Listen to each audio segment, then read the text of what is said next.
Everyone and welcome to our channel grounded to grow. तो जैसे कि हम chapter 1 matter in our surroundings को डिस्कस कर रहे थे और साथ ही हमने लास्ट क्लास में पढ़ा था सॉलिड लिक्विड एंड गैसेस की कुछ प्रॉपर्टीज़, उनके एक्सपेरिमेंट्स और कुछ एक्सेप्शंस के बारे में। तो आज की क्लास में हम फोकस करेंगे डिफ्यूजन पे और साथ ही टेम्परेचर पे। तो फर्स्ट टॉपिक है डिफ्यूजन। बेसिकली डिफ्यूजन जो होता है उसकी डेफिनेशन मैंने फर्स्ट क्लास में बताई थी कि जब जो दो सब्सटेंसेस होते हैं उनके पार्टिकल्स जो है वो मूव करते हैं, जिसकी वजह से मोशन क्रिएट होता है ताकि वो दोनों सब्सटेंसेस मिक्स हो सके, उसे कहते हैं डिफ्यूजन। इन शॉर्ट डिफ्यूजन का मतलब क्या होता है, जब दो सब्सटेंसेस के पार्टिकल्स मोशन शो करते हैं जिसकी वजह से वो दोनों सब्सटेंसेस मिक्स हो पाते हैं, उसे हम कहते हैं डिफ्यूजन। तो यही है इसकी definition, that is diffusion refers to spreading and mixing of two substances due to motion of particles. मतलब जो दो सब्सटेंसेस है वो स्प्रेड और मिक्स हो पाते हैं आपस में, किसकी वजह से? मोशन ऑफ पार्टिकल्स की वजह से। ये तो हमने पढ़ी थी डेफिनेशन डिफ्यूजन की। अब इसके बारे में दो पॉइंट्स और हैं कि बेसिकली डिफ्यूजन जो सॉलिड लिक्विड गैस होते हैं, सबसे जल्दी जो डिफ्यूजन का प्रोसेस है वो किस में होता है और सबसे स्लोएस्ट किस में होता है। बेसिकली डिफ्यूजन उनमें सबसे जल्दी होता है जिनमें जो इंटर पार्टिकल स्पेसेस होते हैं वो ज़्यादा होते हैं, और इंटर पार्टिकल स्पेसेस किस में ज़्यादा होते हैं? गैसेस में। तो इसी वजह से डिफ्यूजन का जो प्रोसेस है that is fastest in gases and slowest in solids. मतलब जो गैसेस होती है उनमें हम डिफ्यूजन के प्रोसेस को सबसे जल्दी ऑब्जर्व कर सकते हैं, लेकिन जो सॉलिड्स होते हैं उनमें डिफ्यूजन का प्रोसेस सबसे स्लोली परफॉर्म होता है या सबसे स्लो स्पीड पे होता है। नाउ नेक्स्ट पॉइंट है rate increases with increasing temperature. Basically किस चीज़ का रेट है? डिफ्यूजन का रेट। मतलब किस रेट पे डिफ्यूजन हो रहा है दो सब्सटेंसेस के बीच पे, वो किस पे डिपेंड करता है? टेम्परेचर पे। मतलब अगर टेम्परेचर इंक्रीज होगा तो डिफ्यूजन का जो प्रोसेस जो हो रहा है उसका जो रेट है वो भी इंक्रीज हो जाएगा। मतलब डिफ्यूजन की हमने डेफिनेशन पढ़ी कि due to the motion of particles when separating of mixing of two substances is possible, it is called diffusion. फिर नेक्स्ट हमने पढ़ा कि गैसेस में डिफ्यूजन सबसे जल्दी होता है और सॉलिड्स में सबसे स्लो। एंड लास्ट पॉइंट हमने पढ़ा कि डिफ्यूजन का जो रेट है वो इंक्रीज होता है विद इंक्रीजिंग टेम्परेचर। मतलब अगर टेम्परेचर इंक्रीज हो जाएगा तो जो डिफ्यूजन का रेट है वो भी इंक्रीज हो जाएगा, या फिर अगर टेम्परेचर डिक्रीज होगा तो साथ ही साथ जो डिफ्यूजन का रेट है वो भी डिक्रीज हो जाएगा। तो ये तो हमने पढ़ा डिफ्यूजन के बारे में जनरल। अब हम पढ़ेंगे कि सॉलिड लिक्विड और गैसेस में डिफ्यूजन कैसे कैसे यूज़ होता है, या फिर डिफ्यूजन को हम कैसे कैसे ऑब्जर्व कर सकते हैं सॉलिड लिक्विड्स एंड गैसेस में।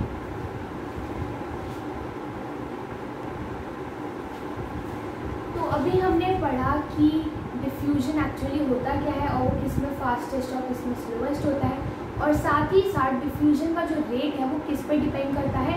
टेम्परेचर पे। तो अब हम जो नेक्स्ट टॉपिक पढ़ने वाले हैं वो है कि डिफ्यूजन इन गैसेस। मतलब गैसेस में जो डिफ्यूजन है वो कैसे होता है। तो हमने ये जब डिफ्यूजन के बारे में पढ़ा था, ये पढ़ा था कि जो डिफ्यूजन का प्रोसेस है that is the fastest in gases. तो देख सकते हैं diffusion in gases is fastest, right. अब फर्स्ट पॉइंट है हमारा कि डिफ्यूजन जो है गैसेस भी टू टाइप्स की होती है, light gases and heavy gases. Basically light gases मतलब जो लाइट इन वेट होती है या वॉल्यूम में जो लाइट होती है, लेकिन हेवी गैसेस जिनकी वॉल्यूम हाई होती है या फिर जो हाई डेंसिटी की होती है। तो जो डिफ्यूजन का प्रोसेस है वो गैसेस में भी दो तरीके से डिवाइड हो गया, light gases and heavy gases. So basically हमारा फर्स्ट पॉइंट यही है कि जो डिफ्यूजन है वो लाइट गैसेस में जल्दी या फिर फास्ट स्पीड पे होता है as compare to heavy gases. मतलब अगर कोई हेवी गैस है तो उसमें डिफ्यूजन का प्रोसेस फास्ट होगा एज कम्पेयर टू लिक्विड्स और सॉलिड्स, लेकिन उसमें जो डिफ्यूजन का प्रोसेस है वो लाइट गैसेस के मुकाबले कम होगा। मतलब सबसे पहले जिसमें सबसे फास्टेस्ट होता है डिफ्यूजन का प्रोसेस वो है light gases, then heavy gases, then we have liquids and then we have solids. तो बेसिकली जो फर्स्ट था हमारा कि डिफ्यूजन सबसे फास्टेस्ट गैसेस में होता है, उसमें भी दो पार्ट्स आ गए, मतलब गैसेस भी दो तरीके की होती है, लाइट एंड हेवी, जिसमें से लाइट गैसेस में जो डिफ्यूजन का प्रोसेस है वो और जल्दी होता है as compare to heavy gases. तो ये था फर्स्ट पॉइंट। अब इसके कुछ एग्जांपल्स हैं, मतलब कि डिफ्यूजन इन गैसेस को हम कैसे अपनी डे टू डे लाइफ में ऑब्जर्व कर सकते हैं। जब भी हमारी मदर फूड कुक करते हैं तो हमें स्मेल आ जाती है, तो हम कहते हैं मम्मी इसकी खुशबू आ रही है, आपने ये बनाया होगा, राइट। तो that smell, that fragrance which reaches our nose of the cooking food is just because of diffusion of gas. Basically जो फ्रेग्रेंस या स्मेल है वो किसकी वजह से, जो गैसेस है उसके थ्रू, जब वो जो पार्टिकल्स हैं, लाइक ये यहाँ पे सपोज हमारी मदर फूड कुक कर रही है यहाँ पे किचन में और हम यहाँ पे, राइट। तो जब वो फूड कुक करेंगी तो जो उसमें से वेपर्स निकलते हैं या जो गैसेस निकलती हैं, जब वो एयर में स्प्रेड होती हैं, अब वो एयर में कैसे स्प्रेड होंगी, motion of particles, that is diffusion की वजह से।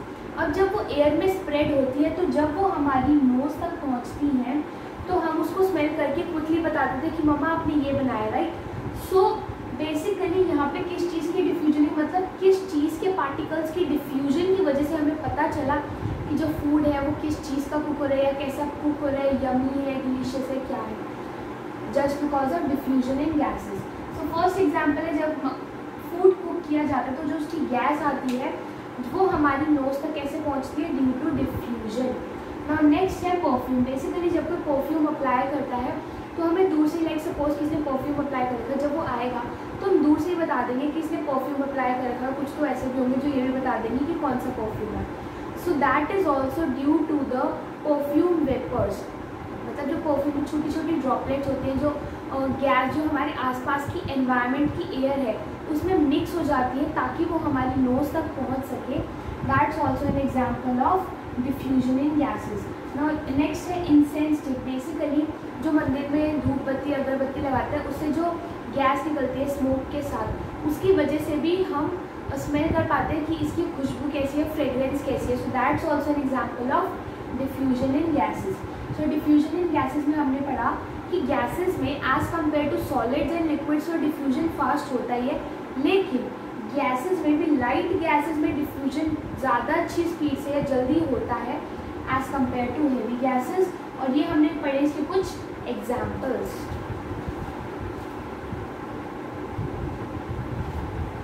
तो अभी हमने पढ़ा कि डिफ्यूजन इन गैसेस कैसे होता है। अब नेक्स्ट टॉपिक है कि डिफ्यूजन इन लिक्विड्स। इसके कुछ भी नहीं है इसमें, तो इम्पॉर्टेंट सिंपल है। बेसिकली हमने पढ़ा था कि गैसेस में सबसे फास्ट होता है, फिर लिक्विड्स में एंड देन सॉलिड्स में।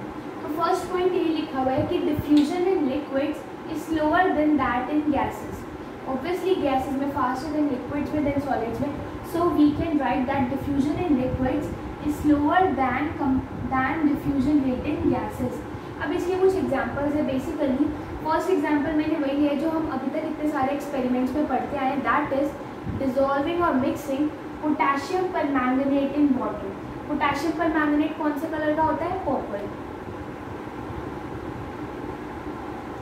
बेसिकली जो पोटेशियम परमैंगनेट होता है वो लिक्विड होता है, उसको हम लिक्विड नहीं सॉरी जो होता है सॉलिड क्रिस्टल जो उसके होते हैं जो पर्पल कलर के होते हैं, जब हम उसको वाटर में मिलाते हैं तो जब हम उसको थोड़ी देर के लिए छोड़ते हैं तो वो उसमें पूरे अच्छे तरीके से मिक्स हो जाता है। तो that is an example of diffusion in liquids, क्योंकि जो पोटेशियम परमैंगनेट के पार्टिकल्स थे वो वाटर के पार्टिकल्स के साथ मिक्स होके हमें पर्पल कलर का वाटर प्रोवाइड करते हैं। Now next example is ink in water. Basically अगर कोई चाहे तो उसके पास एक पोटेशियम परमैंगनेट ना हो तो वो अपने घर में भी ट्राई कर सकता है कि इंक लो थोड़ी सी, उसको वाटर में मिलाओ, या फिर कोई डाई लो जो लिक्विड होती है उसे वाटर में आप मिलाओगे तो आप देखोगे कि डिफ्यूजन कैसे होता है। लाइक जो वाटर जो कलरलेस है वो अपना कैसे कलर चेंज करता है with respect to that dye और इंक कलर। तो ये थे कुछ एग्जांपल्स डिफ्यूजन इन लिक्विड्स के, and the point that is diffusion in liquids is slower than that in gases. अब लास्ट है हमारा डिफ्यूजन इन सॉलिड्स। बेसिकली हमने यहाँ पे तो पढ़ लिया कि गैसेस लिक्विड सॉलिड में सबसे कम डिफ्यूजन होता है, लेकिन कुछ बच्चे ये भी कह सकते हैं कि सॉलिड्स में तो मैम डिफ्यूजन होता ही है। एक्चुअली सॉलिड्स में डिफ्यूजन होता है लेकिन बहुत स्लो होता है, तो इसको अभी हम आगे एग्जाम्पल से देखेंगे।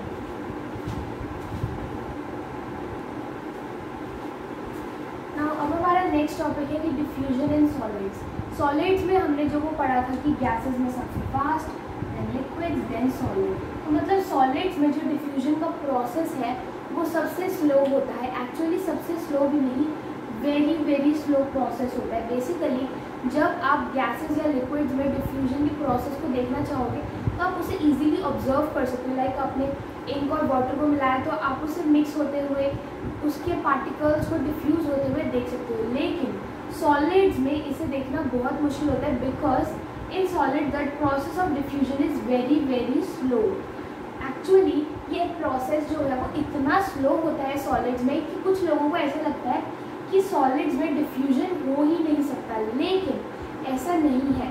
एक्चुअली सॉलिड्स में भी डिफ्यूजन होता है, लेकिन हमें ऐसा लगता है कि उनमें डिफ्यूजन नहीं हो रहा क्योंकि it is a very very slow process.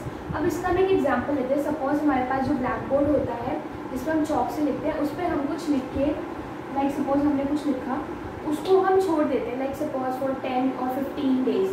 तो जब आप 10-15 डेज़ के बाद जो आपने लिखा है, लाइक उसको अगर इरेज करने की कोशिश करोगे, रब करने की कोशिश करोगे, तो आप देखोगे कि जब आप उसे इरेज कर रहे हो तो आपको थोड़ी सी मेहनत करनी पड़ेगी या फिर वो इजीली रब नहीं होगा।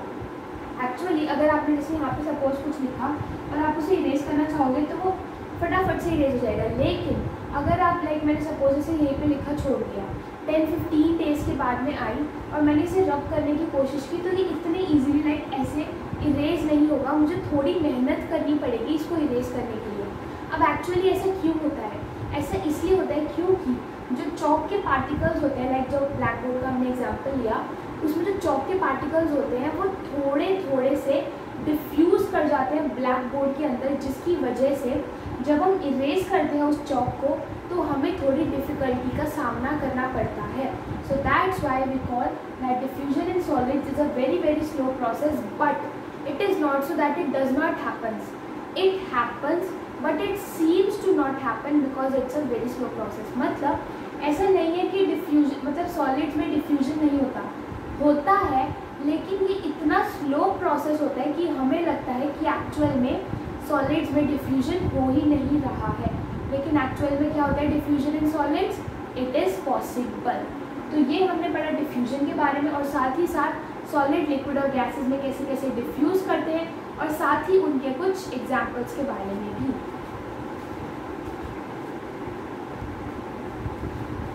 तो अभी तो हमने पढ़ा डिफ्यूजन के बारे में, और डिफ्यूजन जब हम पढ़ रहे थे तो उसमें हमने ये देखा था कि जो डिफ्यूजन का प्रोसेस है या जो डिफ्यूजन का रेट है, इट डिपेंड्स ऑन टेम्परेचर। मतलब अगर टेम्परेचर इंक्रीज होगा तो साथ ही साथ डिफ्यूजन का रेट भी इंक्रीज होगा, राइट? हमने ये पढ़ा था।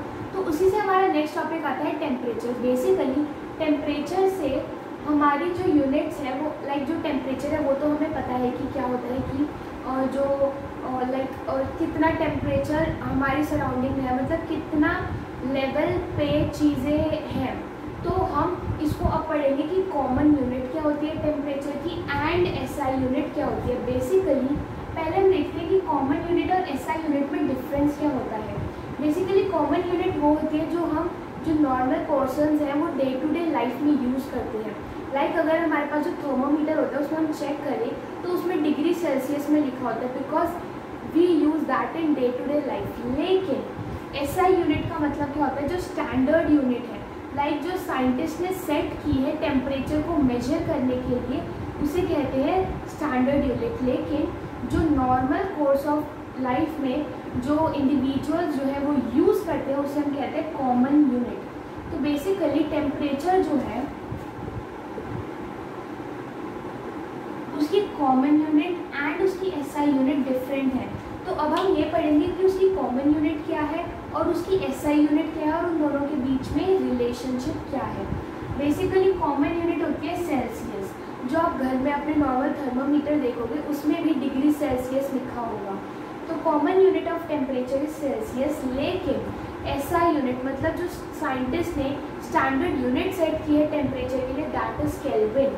तो बेसिकली ये तो था कि इसकी कॉमन यूनिट क्या है और उसकी एसआई यूनिट क्या है। नाउ नेक्स्ट पॉइंट है कि इनको रिप्रेजेंट कैसे किया जाता है। बेसिकली जो सेल्सियस है उसे रिप्रेजेंट करने के लिए हम फर्स्ट सी ले लेते हैं और उसके पीछे एक डिग्री का ऐसा साइन बना लेते हैं। This is common unit, that is degree तो हम इसको ऐसे बोलते हैं 100 डिग्री सेल्सियस ऐसे बोलते हैं। लेकिन जो SI यूनिट है उसके लिए भी हमने लिया तो फर्स्ट लेटर लिया के, लेकिन इसके साथ में हमने कोई डिग्री नहीं लगाई है। मतलब जब हम कॉमन यूनिट पे बात करेंगे तो हम डिग्री सेल्सियस की बात करेंगे, लेकिन जब हम SI यूनिट की बात करेंगे तो हम सिर्फ केल्विन की ही बात करेंगे। अब हमने ये तो पढ़ लिया कि इसकी कॉमन यूनिट क्या है, SI यूनिट क्या है, उनको रिप्रेजेंट कैसे करेंगे। अब नेक्स्ट पॉइंट आता है कि melting point and boiling point क्या होता है इनके बीच में। बेसिकली जो टेम्परेचर है उसका common unit that is Celsius में मेल्टिंग पॉइंट मतलब जिस टेम्परेचर पे आइस मेल्ट करती है वो होता है 0 degree Celsius and boiling point of water is 100 degree Celsius. ये तो हमने नॉर्मली पहले भी पढ़ा है कि मेल्टिंग पॉइंट 0 डिग्री होता है और जो बॉइलिंग पॉइंट होता है वो होता है 100। अब जो हमारे न्यू है वो है एक्चुअली SI यूनिट में मेल्टिंग पॉइंट और बॉइलिंग पॉइंट क्या होता है। Basically melting point SI unit kelvin के हिसाब से क्या होता है 273 केल्विन या फिर 273 के, एंड जो बॉइलिंग पॉइंट होता है वो होता है 373 के। अब बेसिकली अगर आप इन दोनों के मेल्टिंग पॉइंट्स को कंपेयर करो तो यहाँ पे 0 डिग्री और यहाँ पे कितना है 273 के, तो क्या हम ये और एज्यूम या फिर ये रिलेशनशिप निकाल सकते हैं कि मेल्टिंग पॉइंट अगर हमें इन दोनों यूनिट्स के लाइक सपोज हमें डिग्री सेल्सियस में कुछ दिया हुआ है और हमें उसे केल्विन में कन्वर्ट करना है तो उसके लिए जो रिलेशनशिप रिक्वायर्ड होती है वो यहाँ से निकलेगी। मेल्टिंग पॉइंट हमारा सेल्सियस के अकॉर्डिंग 0 डिग्री है और केल्विन के अकॉर्डिंग 273 के, मतलब मेल्टिंग पॉइंट तो दोनों में कॉमन है ना, तो 0 डिग्री सेल्सियस को हम 273 के इक्वल लिख सकते हैं। ऑब्वियसली जब देखो यहाँ पे दोनों चीज़ें इक्वल है ना, MP मेल्टिंग पॉइंट, तो मेल्टिंग पॉइंट जब दोनों इक्वल है तो मतलब 0 degree Celsius is equals to 273 K. बस रिप्रेजेंट ही तो हमने अलग तरीके से किया है, लेकिन दोनों चीज़ें तो सेम ही है ना, दोनों बता तो मेल्टिंग पॉइंट ही रही है ना, तो हम ये कह सकते हैं कि 0 degree Celsius is equals to 273 K. मतलब अगर सेल्सियस में एक चीज़ 0 डिग्री पे है तो वो केल्विन में कितनी होगी 273 के। अब हम ये जो हमारा रिलेशन है इसे आप याद रखोगे तो आपको दोनों में कन्वर्ट करने में बहुत ईजी होगा। अब सपोज मैं एक एग्जांपल देती हूँ, convert 10 degree Celsius into Kelvin, right. अब हमें ये दिया हुआ है कि 0 degree Celsius is equals to 273 K, right. तो अब मैं क्या करती हूँ कि 10 डिग्री लाना है ना मुझे, तो इसमें +10 कर देती हूँ। अब अगर मैं यहाँ पे +10 करूँगी तो मुझे यहाँ भी +10 तो करना पड़ेगा ना इक्वेट करने के लिए, तो मैंने दोनों में +10 कर दिया, तो क्या आ जाएगा 10 degree Celsius is equals to 283 Kelvin. अब ऐसे ही अगर मैंने सपोज आपको दे दिया कि मेरे पास है 323 केल्विन, हमें दिया हुआ है 323 केल्विन टेम्परेचर, आपको बताना है कि सेल्सियस में ये कितना होगा, is equals to dash Celsius, right. तो अब हमें केल्विन को सेल्सियस में कन्वर्ट करना है। बेसिकली अगर आप देखो तो 273 तो यहाँ पे आ गया ना, तो यहाँ पे हम लिख सकते हैं 273 plus 15 K is equals to degree Celsius, right. तो इससे हमारा आ जाएगा कि 323 K is equals to 50 degree Celsius. तो ऐसे आप अपने क्वेश्चंस को इधर से उधर या उधर से इधर ला सकते हो, मतलब आपको सेल्सियस में दिया होगा तो आप केल्विन में कन्वर्ट कर सकते हो और केल्विन में दिया होगा तो आप सेल्सियस में कन्वर्ट कर सकते हो। ना अब हमने ये तो समझ लिया कि एक्चुअली केल्विन और सेल्सियस होते क्या और उन दोनों के बीच में रिलेशन क्या है। जो इनके न्यूमेरिकल्स होते हैं उनको सॉल्व करने के लिए एक ईजी सा फॉर्मूला याद कर लो आप ये, मतलब kelvin is equals to degree Celsius plus 273। अब ये फॉर्मूला एक्चुअल में आया कैसे? बेसिकली हमारे पास क्या था 0 degree Celsius is equals to 273 K, right. मतलब अगर 0 डिग्री सेल्सियस हमारे पास है तो 273 के होगा, राइट। और अगर हमें लाइक सपोज 10 डिग्री निकालना है तो हम दोनों में 10 ऐड कर देते थे, जिससे हमारे पास आ गया 10 degree Celsius is equals to 283 K. ऐसा हम करते थे तो सेल्सियस में 0 है तो केल्विन में कितना होगा 273। इसीलिए जब भी हमें किसी चीज़ को जो सेल्सियस में है उसे केल्विन में कन्वर्ट करना है तो हमें 273 तो हमेशा ऐड करना ही होगा। तो ये हमारा फॉर्मूला बन जाता है कि केल्विन में टेम्परेचर को निकालने के लिए हमें क्या करना है, जितनी भी डिग्री सेल्सियस है उसको लिखो और साथ ही हमें 273 को हमेशा ऐड करना है। अब हमारे पास ये मैंने 2 एग्जाम्पल लिए हैं जिसमें हमें केल्विन से डिग्री सेल्सियस में और डिग्री सेल्सियस से केल्विन में कन्वर्ट करना है। तो चलिए स्टार्ट करते हैं एग्जाम्पल। फर्स्ट है हमारा, हमें दिया हुआ है 323K को हमें डिग्री सेल्सियस में चेंज करना है। बेसिकली जो हमें 323K दिया हुआ है ये इसकी वैल्यू है, तो हम इसको लिख सकते हैं 323K is equals to degree Celsius plus 273K लिख सकते हैं ना। अब हम इसको इधर ले आते हैं, तो degree Celsius is equals to 323K minus 273K, right. तो डिग्री सेल्सियस हमारा कितना आ जाएगा 50 डिग्री सेल्सियस। मतलब अगर हमारा टेम्परेचर 50 डिग्री सेल्सियस है तो हम उसको कैसे रिप्रेजेंट करेंगे केल्विन में, 323 केल्विन। अब हमारा नेक्स्ट है जिसमें हमें डिग्री सेल्सियस दिया हुआ है और हमें केल्विन में कन्वर्ट करना है, मतलब हमें ये निकालना है। अब नेक्स्ट है K is equals to 90 degree Celsius plus 273, तो ये हमारा आ जाएगा 363 केल्विन। दोनों को प्लस कर दिया और ये हमारा केल्विन में टेम्परेचर आ गया। मतलब अगर 90 डिग्री सेल्सियस में है तो वो केल्विन में कितना होगा 363 केल्विन। आपको इसके जो छोटे छोटे न्यूमेरिकल्स हैं उनको याद करने के लिए बस इसको याद रखना है। मतलब K is equals to degree Celsius plus 273K, मतलब या तो आपको ये वाला K निकालना होगा या C निकालना होगा, और ये तो हमेशा फिक्स्ड ही रहेगा क्योंकि 0 degree Celsius is equals to 273K। तो इन दोनों में से जो भी चीज़ निकालनी है उसके अलावा वाली चीज़ पुट कर देना और इसकी वैल्यू निकल आएगी। तो इसी के साथ हम आज की क्लास एंड करते हैं। आज की क्लास में हमने पढ़ा डिफ्यूजन क्या होता है, diffusion in solid liquid and gases के बारे में, और साथ ही common unit of temperature and SI unit of temperature, और साथ ही उनके कन्वर्जन को हम कैसे करेंगे इस इक्वेशन की मदद से। So do like our video and subscribe to our channel for more related content. Thank you.